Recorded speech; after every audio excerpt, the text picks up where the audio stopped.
Hi guys, this is Nikki, also known as Faces Trader, and you're watching the Awesome 10X Live Market Update. It's September 23, 2020, and we are discussing the global markets. So let's discuss. Actually, last night there's a lot of winners, and I am so happy for the winners. Let's take a look at each individual chart. While it's loading, let me share to you a few things on my Twitter profile. Some notes to say, of course, I like to share good morning or good afternoon. Saxena Puru tweeted that a weak business cannot keep pace with a compounding machine. Amen. What does this mean? We want to invest in companies that can compound your money over time.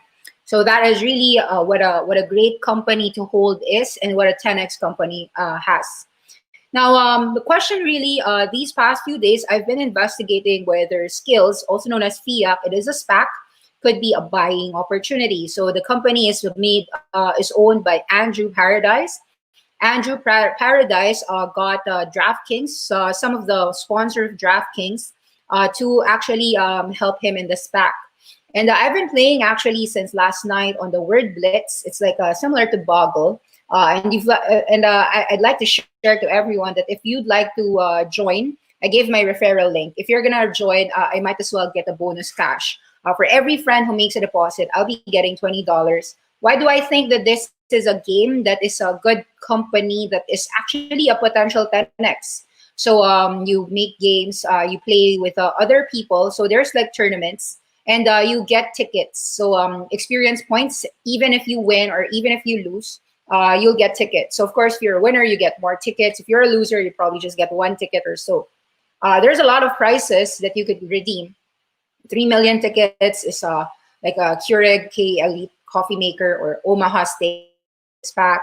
Or you could even have, if you have so many tickets, you've got 4 million tickets, can be Cuisine Art wine cooler, smart pressure cookers. Or if you really, really are great, then you could have a Rolex Explorer 2, 180 million tickets, even a Ford Escape, 792 million, a Camaro convertible, a yacht, and so forth. So I think like it reminds me actually a little bit about it reminds me a little bit of when I was a kid. I went to go to Time Zone, and my parents would spend maybe 500 pesos or about $10 for me to play. So I'd say that this company, so the FEAC or Skillz, aka Skillz, makes money as a 15% take rate. So for this year, 2020, they already got a $1.6 billion paid entry fees. That will be on every tournament that I join. Of course, you could play tournaments for just $1 or $1. And then you could also play just via your experience points. If you have been playing a lot, you will earn experience points, or that would be something like Z bucks. So those Z bucks would become those Skillz bucks will enable you, like I think 80,000 Skillz points could actually get you $20, so that you could join some tournaments if you want to. They have so many games inside. They have Word Blitz, they have Puzzle Bubble, Cube, which is similar to like Tetris. They have games that's similar to like Candy Crush. They have 2048. They have math games. So you might think that it's simple, but when you're competing with other people, it gets harder and harder because, for instance, in 2 minutes time, I was checking my own average. So my own average in the game was similar to about, when I was starting out, my average was about 300 to 500 points. As I kept playing, of course, I became better. In 2 minutes time, I hit about 800 to 900 points. Some of the better players can hit 1,300 points in about 2 minutes. That means that for every game, they make approximately 30 words. That means that every point they make is 40 points. 40 points means that they are making 7-letter words every 4 seconds. That is insane. So it gets harder. And of course, if you are really, really good with your skills, that's why it's called Skillz, you could actually earn money. Some people did earn $1,000, hundreds of thousands of dollars playing games. And of course, I'm not that expert level yet, but I do think that for casual gamers, this is a game that I could understand why it is actually a cash flow generative business, and I see it as a good company to invest in. So actually, FEAC, or AKA Skillz, is gonna list in the market and end this quarter.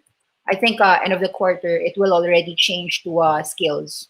So this is a company that is, I think you might wish to try it out for yourself. I'd say that Flying Eagle, it rallied from 1095 when it was announced. It was that it was going to be Skillz.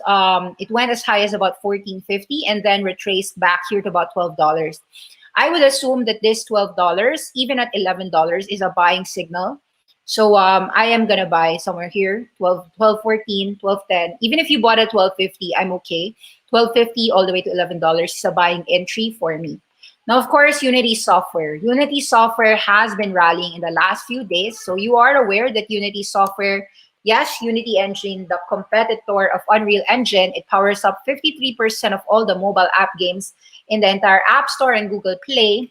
And not just that, they also help creators like, actually in their website, they said that they are for all creators. It's not only for gamers, it is for filmmakers, architects. So those people who aren't using Autodesk are likely using Unity Software Engine to create those 3D visuals for you. So if you watch Lion King, the animated version, that Lion King was actually made through Unity Engine. Hearthstone Mobile is also made by Unity Engine, made through Unity Engine platform. So Unity makes money if you are $1 million above revenue. There's a lot of excellent articles about Unity Software, analysis about the IPO, the S1 filings. I'd suggest you check Metaverse. So I think I remember reading Unity, the Metaverse by Aaron Bush. Aaron Bush had an S1 filing for Unity Software analysis, Motley Fool, of course. And then Unity Software has been analyzed by plenty. I think like Mario, Not So Boring, the Not So Boring Substack, the Generalist. I also read their takes. That's good. So if you ask me, yes, I bought Unity Software at about 67. It went from 77 to 67 on the first day. The next day, it still said it was open. It opened at about 66, 67. So I got in there. I think it went as low as 65 something. And then right now, of course, when I opened my eyes, it opened 72. And then the next day, it opened at about 77, closing at 84. So as you could see, this IPO of Unity came from 52. So 52 to 84, that is a 60% upside move. Can it go higher? I'd say that yes. My answer is yes. So Unity Software, whether it goes 84 to about $80 in the next couple of days, will it make a flag or will it continue higher? I'd say that there continues to be a lot of buyers in this name. And so I put just buy arrows. So if you don't have Unity Software, then you might wish to consider this.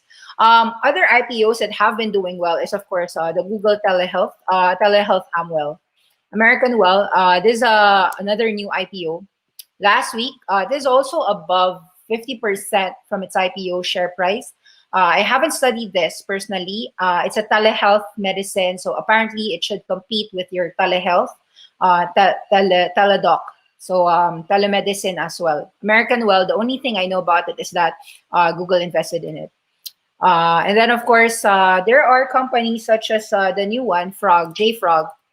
So there was Snowflake and JFrog, right? Okay, sorry, Frog as in JFrog. JFrog actually listed in the market at about 23 times price to sales. And in my view, the 77 is probably at about trading at about 36 or something. So all of them are expensive. JFrog, Snowflake. So as you could see, all the charts look the same. Snowflake was aggressively sold down on the first day, then now consolidating. But this is still 100% higher. Unity is 60% higher. And you've got those companies like JFrog, 60, 100% higher, continuing higher. I don't know all of them personally. But you could see that the market is truly buying it all up. So the shares went up. JFrog, out of all of them, I only studied Unity. So I only have Unity. There will be a lot of other new companies coming out. I think Airbnb and Palantir are coming. Palantir changed their September 23 date to about September 29, direct listing. So they moved it. Another company that we want to share, of course, would be a lot of the SPACs. So SPACs, charge point, let's see. So charge point, it looks like after a move from about 1050 to 14, this one looks to be support by here at about 1286 or even at 1240 if it goes down. So I don't mind this drop. I think that switchback energy acquisition is still a buy even after the Tesla battery day. So I think like Tesla also last night, 10% down after hours. I haven't checked out, but I'm sure that you could check other Tesla Hyperchange TV could have an analysis on what happened in Tesla battery day. I haven't watched it yet, but market open, I think Tesla later opens at about $400. Elon Musk was taming predictions. I think he was saying about 2022 to 2023 before we go mass scale battery. For KCAC, which is a QuantumScape, it is competing with Tesla. You could see that prior to that Tesla announcement, it was going up. Prior to Tesla battery day, you could see that first from 14 all the way to 25. So that is a significant run up from the $10 SPAC. From the get-go, this already was a 250% rise from SPAC, from 10 to 25. Fell down, so it depends on your analysis, but this one I think is a very strong mover from 10 to 25 and now steady at about 17 to 19. I guess KCAC has proponents on solid-state battery. Solid-state battery is funded by James Straubel. James Straubel is the chief technical officer of Tesla former. And then also Bill Gates and Volvo for KCAC. You can study it more for yourself. Now, a lot of SPACs continued strongly. You've got Chamath, the owner of IPOB, Open Door. After his CNBC show, it went as high as you could see, from 10, it went to 18. After CNBC, there was a sell-off. And then yesterday, that is a continuous run-up. From about 14, now it's about 17. I don't know much about Open Door. I mean, I've seen his posts. I've seen his S1 filings, the presentation. So it competes with Zillow real estate. So it's an e-commerce buy and sell of real estate. I think it's just a trade, if you ask me. I'm not a believer too much on these industries. Nonetheless, I could tell you that, yes, it is quite strong from a charting perspective. From a charting perspective, the fact that it is trading above 14 means that it could go even 25 or 26, just from technical perspective. Now, from technicals, let's discuss a few SPACs as well. Let's just discuss SPACs first. So Graph went from about 14 to 32. So that is an impressive move for Graph. You could see that all of them started at 10. This is a 300% up, 10 to 32. 10 went to about 23, pulled back to about 14, then rallied back to 32. So after that, you've got sell-offs. This is going to be Veldine Lidar by the end of the month. I think Graph Industrial will have some buyers even at 22. So right now it's trading at 23.30. I have been buying at about 26, and I think I'll buy it all the way to 22. It's 26, 23, all the way to 22. Will it go to 20? That's also possible. Why is it falling down? Most likely because Velodyne Lidar, some people are, I don't know what other people's intentions are with Graph Industrial, but I believe in LiDAR technology. So that's the reason why I've been buying on the way down. And I'm also, so I am still buying on the way down. Should it go 22, I believe that LiDAR technology is important for all vehicles. All the non-Teslas are using Graph, Veldine LiDARs. You could study it for yourself. You could see that a lot of companies fell as well last night. Cerence was one of them. So what do I think about Cerence? I think that Cerence is a necessity, an essential for all the electric vehicles and ADAS systems, advanced driver assistance systems in the future. And so with that 50% run up here from about 36 to 54, it even rallied to about 60. That seems to me just a profit-taking move. So with Cerence going down near 50, even if it goes down here back to about 48, I see it more as a buying opportunity. So I'll put a buying opportunity. If Cerence falls from about 51 to 48, I'll be a buyer there. 51 to 48. Now, let's take a look at some IPOs. We're talking about IPOs and SPACs here. Another IPO that I like is Agora. Agora looks to be a support here. There was a support here at about 38, and then another move to about 58, and then another move here to about 48. I'd say that it closed last night at about 48.49. The low was about 46. So what does Agora do? Agora is a live streaming related function. That's why it's called API. So API is a applicable programming interface. The lines of codes with the API keyword meaning. So application program interface, right? Something like that. So for all the apps,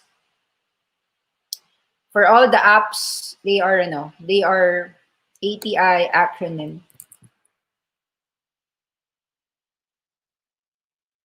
Application programming interface, that's what it is, API.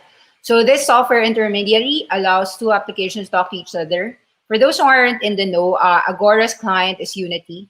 So Unity Engine uses Agora for live streaming chat application for the games. So the more games there are that Unity Engine does, I think it's benefiting Agora. And of course, Agora is a beneficiary of all the live streaming.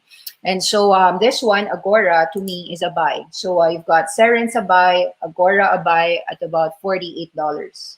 So $48 below. Even if it goes 45, I couldn't care any less. You've got a lot of news. Let me share to you. So Zuck is getting perky. Facebook seems seeing some momentum sweeps. So indeed, at about $2, at $250. So some people are buying up all the options and sweeping it up.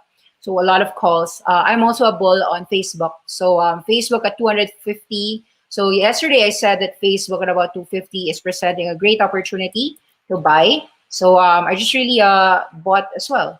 So you could see that that was a gap here, rallied as high as 300. I think that this is also going to go back to 300 in the next 3 months. So there will be a potential earnings release in about November, of course, October, November, and I expect a good number coming by then. So no problem on Facebook. I'll be buying here 240, 250, 254 close. I think that later on it goes up. Last night, of course, Amazon already rallied. There was an analyst that upgraded Amazon. But as you could see, that upgrade came on the technical support as well. So we were saying that 2.9 Amazon was a buy. And true enough, I also think that about 3.3 to about 3.4, there will be some selling pressure. So if you ask me, I see that Amazon will trade in a range. Now, Amazon is now competing with Peloton. Amazon came up with their own electric bike, which is just $500. They call it Echelon. Let's discuss that. Amazon Echelon bike. So I've seen it in the tweets. So Amazon stops the sale of Prime Bike, distances itself from fitness company Echelon. Amazon is selling a $499 Peloton knockoff called Prime Bike. Amazon tells Echelon Fitness to stop selling Prime Bike 2 hours ago. So they're distancing itself. Hours after launching, okay, so this is just new. So a while ago, I thought that Amazon was selling those bikes. Now it's distancing itself. Let me read it to you 2 hours ago.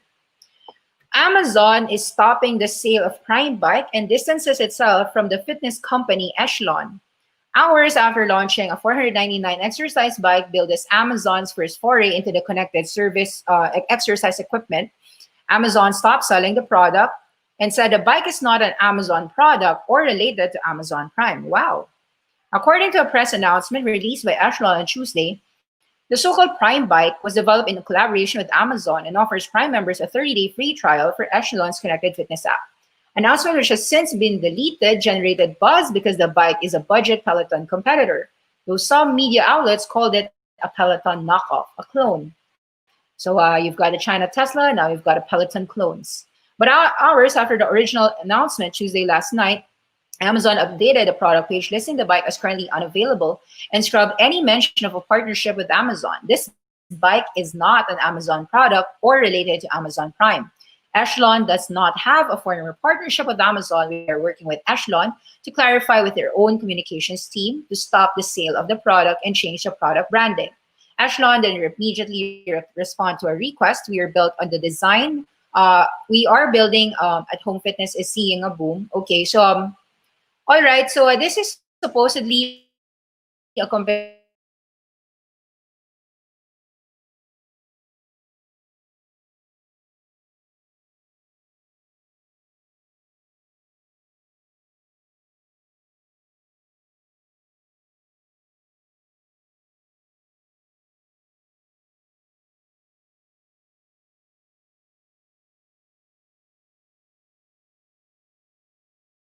trend with this vegan plant-based fitness trend, which is what's been valuing expensively for your Beyond Meat. Now, Oatly is going to come out next year, IPO. So I would say that when you have a great product or you have a cult behind you, cults rather than not. Because cults are, as I said when I discussed the lemonade company in last Friday's Free Friday pick, I said that cults are more made or born because of an exceptional product or service. The only reason why you have a cult of fanatics or fans or disciples is because they love your product and they are evangelists of your product. Now, Beyond Meat actually had a hard time breaking above $160. After hitting 160, 162, it briefly hit 162, but then at the close, it started to shed again below 160. And so it's now trading at about 154. I would say that the $160 is the impenetrable resistance of $10 billion. We need news and catalysts for Beyond Meat to rise, but it is also possible that just the mere fact of just shortages of meat making people try alternative meat is an enough reason for Beyond Meat to trade at valuations that are beyond 10 billion. So can Beyond Meat hit above 10 billion? How I trade Beyond Meat is, as you could see these arrows. We've bought at about 135, 125. And you've got some arrows. Some people were buying as early as March, April, May during the time of COVID, when they were, of course, they were buyers in Beyond Meat before earnings time. So there are still resistances for Beyond Meat at about 172. We need to break 160 for us to go 170, 180. Unless 160 gets broken, we risk a part that it could go back to 135. So sold half so that the other half I could just ride it all the way up, or if it goes down, at least I have cash to buy it back lower. A lot of news. Okay, so a lot of news. I think this one is important. So a lot of hedge funds. Bailey Gifford is, of course, a very important hedge fund. He raised his stake by $4.6 million, or about 32% now, to hold 18.8 million shares. NET was bought, or Cloudflare, aka Cloudflare. This is now the fund's new #1 pick in Q2. So the top 5 most increased stocks among institutional investors by percentage change in shares owned, it's Bill.com, Fastly, Cloudflare, Datadog, Zoom Video. And here are the gains. Of course, Zoom is up. Actually, Zoom is still at all-time highs last night. Fastly, very strong, closing at about $92. Bill, I haven't studied that, but I think it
Sorry, yeah, I got disconnected. Sorry, so I got disconnected. Let me just reshare about the Tesla. So this is the news on the Tesla. Electric. Okay, so I retweeted this. Elon Musk confirms Tesla's high volume battery cell production wouldn't start until 2022, and it will affect Cybertrucks, Semi, and Roadster. So that has a huge effect on the production. If you couldn't produce, then you couldn't sell. And that is giving hope to other non-Tesla EVs, such as Xiaopeng Motor, to actually compete with Tesla in Chinese market. So in fact, yesterday I saw that a Xiaopeng Motors XPeng actually rallied from about 18 to as high as 19. I would say that yesterday was an IPO SPAC day, and mostly IPOs. So IPOs truly went up. You've got the SPAC of a Chamath going up. So a lot of IPOs and SPACs have been rising. So whether Xiaopeng Motors can go 21, 22, 23, it will depend on their production as well, on their delivery ahead of schedule. So you do want to wait for Xiaopeng to share more of their product, more of their vehicles, their sports vehicle and their sedan, which is a direct competition of Tesla Model 3 and Tesla Model Y. Would be a Chinese related competition. We'll see how it does in the next few years, in the next few months. I mean, let me see as well some news. I'm happy with Chit Chat Money. I do follow them on my I do follow their podcast. So they're breaking down Fastly, Snowflake, and Elastic with Tim Byers of TMF, the Motley Fool. I haven't heard it yet, but I think that you want to listen to it. So as you can see, a lot of people are truly buying up valuations of Fastly and Cloudflare, in the sense that we are trading at expensive SaaS valuations. So the fact that Zoom Video is trading expensively tells you that the market is willing to pay expensively for software as a service business. So the key word there is software. So when it comes to software, I'm happy to share that last night I did study CleanSpark. I did study CLSK, and I like what I saw. When I deep dive CleanSpark, I think that the company is indeed undercovered, under-owned and undercovered. Yes, there are some videos that you could watch. Rex Finance has a good coverage of CleanSpark, and a lot of other videos too. But if you ask me, this is a buying area. Indeed, 8 and 10. If CleanSpark falls below 12, I would take a look at a buying opportunity here, even if I miss the first move from about 2 to 12. So 2 to 14. So the company is in the microgrid systems, CleanSpark. CleanSpark has clients for Dubai, Costa Rica, Sunshine Energy. So a lot of their contracts have materialized with a lot of acquisitions. CleanSpark had an acquisition of Grid Fair, and they also acquired Alliance. They had contracts with Ford Motor, a $2.9 million grant donor from Ford Motor. And really, the company had made $10 million this year when they were just making $4 million last year. So it's actually an interesting growth company. I would suggest that you watch or study CleanSpark for yourself. For software, microgrid controllers, so software is 90% margin. And I would put this in my watch list. CleanSpark at about 12 below is probably a good entry. There's a lot more to uncover. Shopee Food. For those who are aware, I do love Shopee. Been a buyer of SE for quite a while now, and so I still continue to hold it. It feels like very early days. Shopee is continuing to grow their revenues through new products. So you know about the brand advertising that they've done. They're also developing a lot of fresh food. So you could order Shopee Food. It's just 1 week old in other countries. And I think that it's going to be deployed in all. So this was in Indonesia. Shopee has launched a standalone fresh food delivery app in Indonesia, which is its largest market, in direct competition with GrabFood and GoFood. Ladies and gentlemen, we have vertical number 4. I am happy. James Booth is actually is really also James Booth and Mads Christensen. I both follow them as well. They truly so usually like-minded people, of course, will flock with other like-minded people. We try not to groupthink, but I am happy to come up with the same conclusion that Sea Limited should continue to grow further. And even at current levels, about $150 or 145, any drops of SE should be taken advantage of. And that is something that I did. So Sea Limited, when it fell here at about 136, 138, we are happy to have taken advantage in it. Although it hasn't rallied as much as we would have expected, I'm not bearish at this company. I think like this one will just go $200 soon. If you're gonna ask me, my first target is about 194 to about 212. At these levels of 152, if you're still buying your Sea Limited, you could post your selling pressure at about 194 to 212. So I don't have selling, but if I will sell this, I would sell 194 area above. A lot of other companies to share. Of course, Shopee did well. A lot of e-commerce companies have done very well. Shopee, Shopify as well. So Shopify has already bounced. As we said, 850, 880 was a great buying area. So we think that this one could bounce to about 1,016 to 1,060.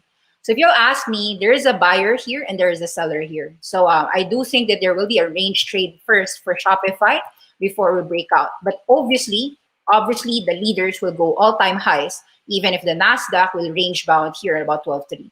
So as you know, Fastly and Zoom Video, all of these will probably go all-time highs.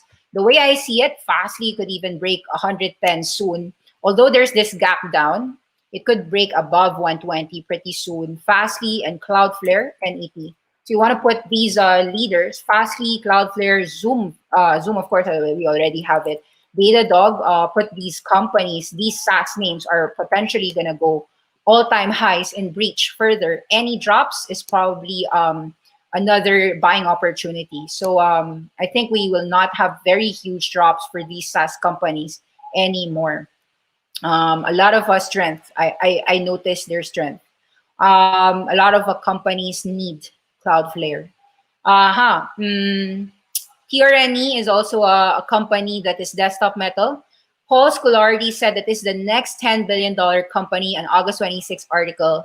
I want you to check it out. Of course, this is the gift that keeps on giving. Sea Limited. Just want to read the news for you. Shopee launched the SMAP, Shopee Media Agency's partner program today, which would cause dopamine spikes for all of you platform investors out there. Agree. So essentially, Shopee is partnering with major marketing agencies to utilize marketing solutions on your platform. So Shopee is doing so well on everything: e-commerce, gaming, payments, advertising, food deliveries. So it's everything, right? So I think this is the reason why a lot of people are compounding with a multi-decade time frame.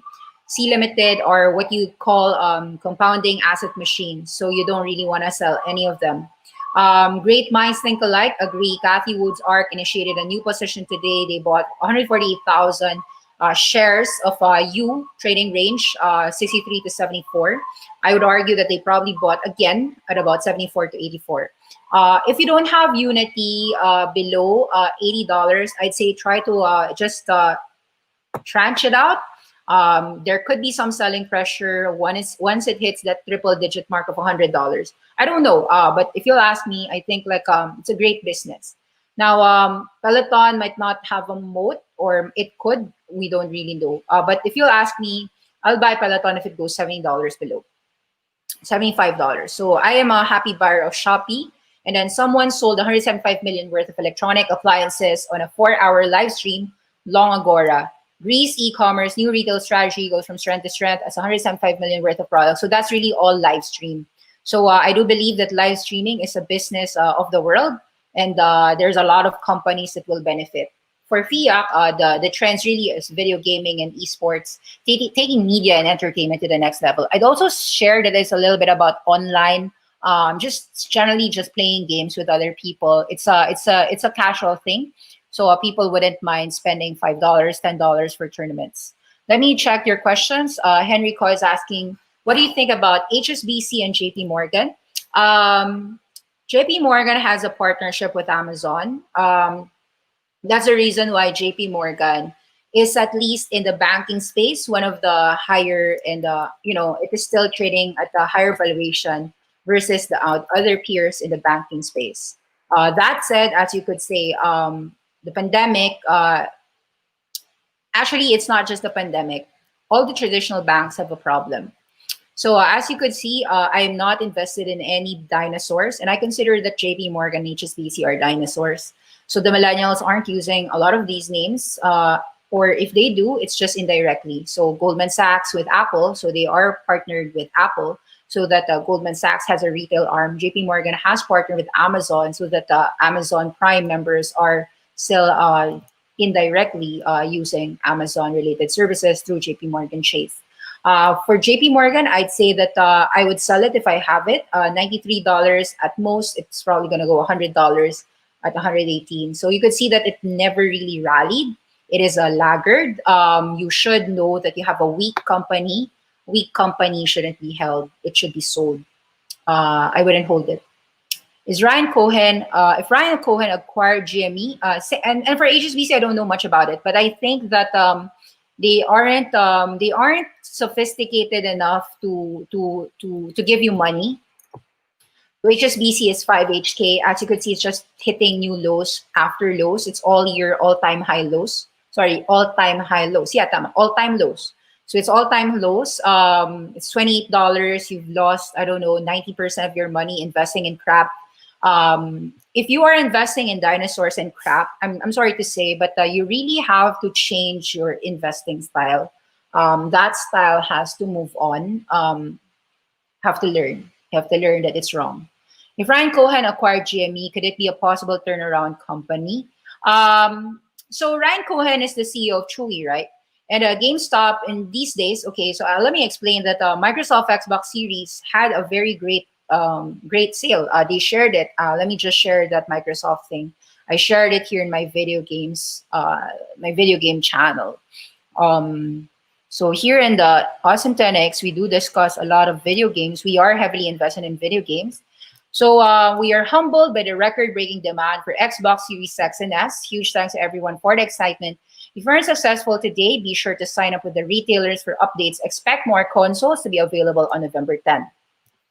So for all of you, you know that I discussed GME. I discussed GME last 2 or 3 Fridays ago. I discussed it when I was saying that when NASDAQ hit a wall of about 12,000, there was still a lot of opportunities to make money from. And GME was a company that I chose, GameStop, because it was highly shorted and there was a console upgrade. And you knew that about $6 to $7.70, Michael Burry and of course, Chewy CEO has already eaten up all the float. So those institutional shorts are fucked. And we said at about $10 to $16, it is possible. Today, I think it's already trading $11 right now.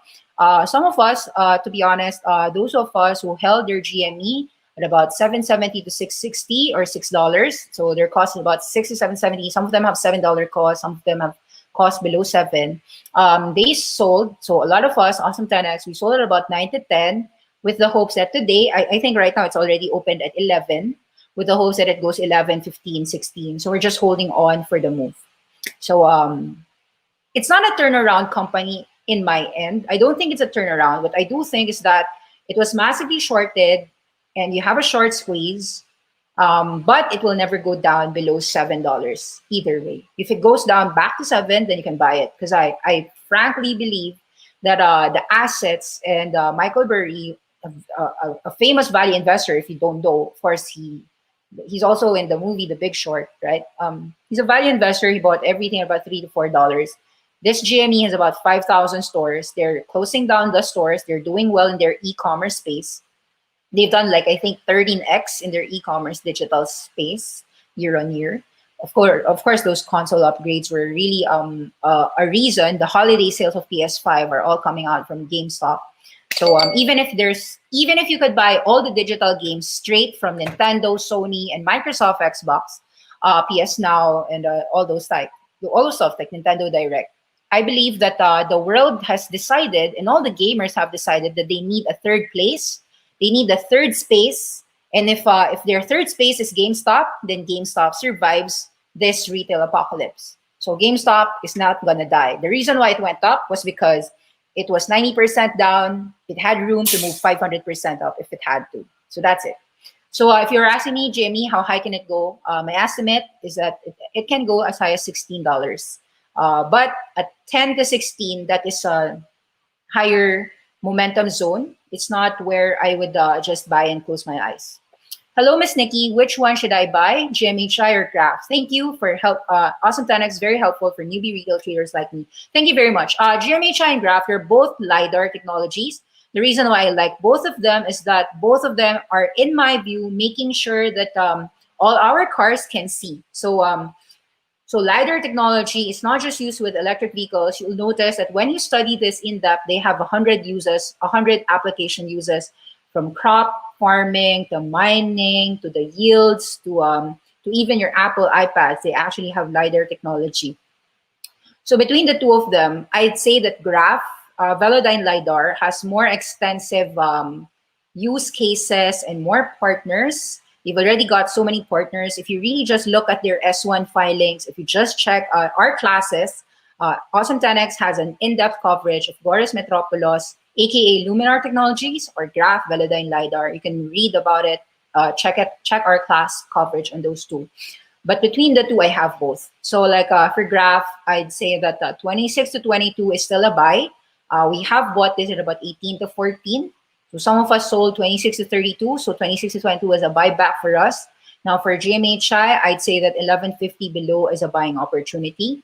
I could be wrong, but I think this SPAC deserves a valuation premium against other SPACs. So which is, in your view, what's your view on Toyota and China Construction Bank? Are these a buy? Both of them are not buys for me. Toyota Chusho, sure, I agree that Toyota has done quite a lot of investments. Toyota has acquired Grab. Toyota has a lot of stakes with a lot of electric vehicles as well, and even the battery makers. But when it comes to electric vehicle in a hybrid future, I don't think that Toyota is the best bet. If you are thinking, we went from horse-drawn carriages to cars to diesel-fired cars, which Toyota, of course, was the best seller. If you go to China right now, electric vehicles, Toyota is not in the number one. Sure, right now you could argue that 80% of the vehicles today are diesel-fired and 20% is just electric. So we need a change in the game. But that 80-20, in my view, will shift in the next 10 years. And buying Toyota is not the best way to enjoy that shift. To enjoy that shift, you want to invest in companies like First Solar, ChargePoint, SunPower, Canadian Solar. You could invest in companies like, if you want electric vehicles, then you can invest in some Chinese car companies if you want to. You can even invest in lithium miners, some battery makers, so CATL, LG Chem, Panasonic is even better. You know, they supply to your Teslas for the batteries. China Construction Bank is a company that I don't study, but China Construction Bank is top 5 of your index. I don't expect them to do 10x. Neither Toyota or Chinese Construction Bank are 10x companies. So in that sense, they are not buys in my view. They don't have 10x secular trends. They're just going to be cash flow dinosaurs.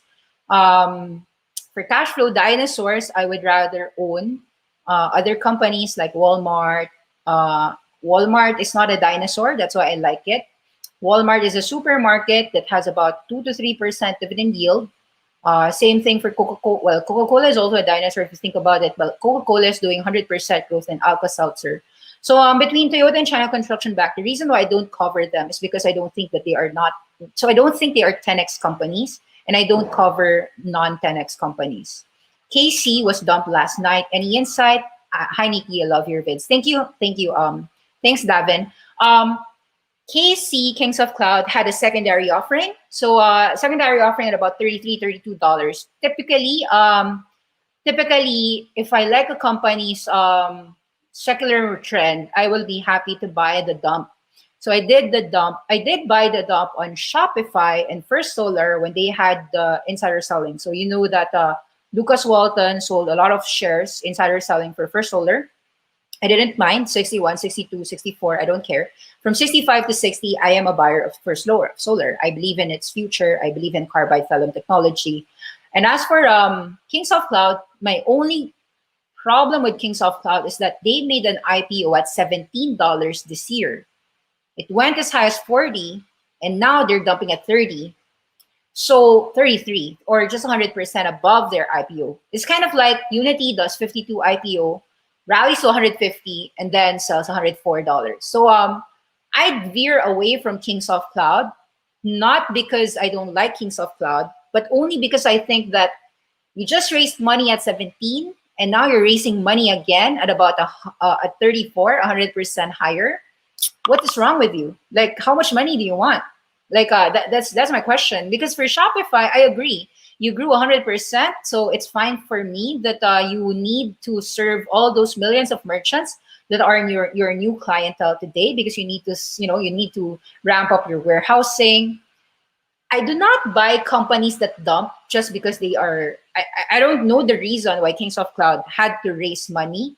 So that is the reason that I would veer away from it. That said, Kings of Cloud is a cloud-related company, does secular trends and mobile gaming. I'm bullish on the cloud, but I'd say that if I'm bullish on cloud and gaming, then a better bet at current level, the current price of so last night Microsoft was just $204. The other night is just $197. I think it's a no-brainer that if you want cloud and gaming, and you were thinking about Kings of Cloud, why Kings of when you have Microsoft? I mean, at current levels. So there. Hi, Miss Nikki. How about Nike? Nike had a great earnings, but at $114, So I like Nike. I've covered Nike in my D2C, direct-to-consumer, inside my Awesome 10X classes. Nike was a feature that I've made as a high-quality cyclical. I said at about $67 to $85 that it was a buy. Now at 112, it's more like just vindication that this is a company that really is a great company. So I would just hold on to it if I have Nike, but I wouldn't buy it at current level. I'm not a buyer though. So I might need some time to get an entry with Nike if ever. So I'm not a buyer on Nike at current levels. What is your buying area for Snow? So Snow was double increase in IPO. It was trading at 85, then they raised it at about. So the initial IPO peg for Snowflake was 75 to 85, and then they raised it to about 120. It's now trading at about 240. If this one trades somewhere between, I guess, 160.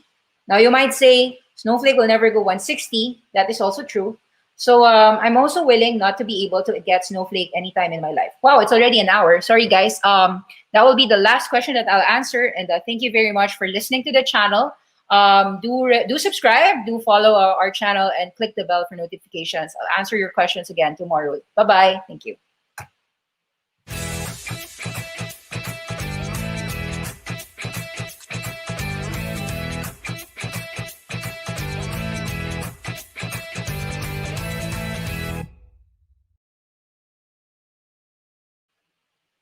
Hindi ko napansin. Isang oras na pala. Sorry.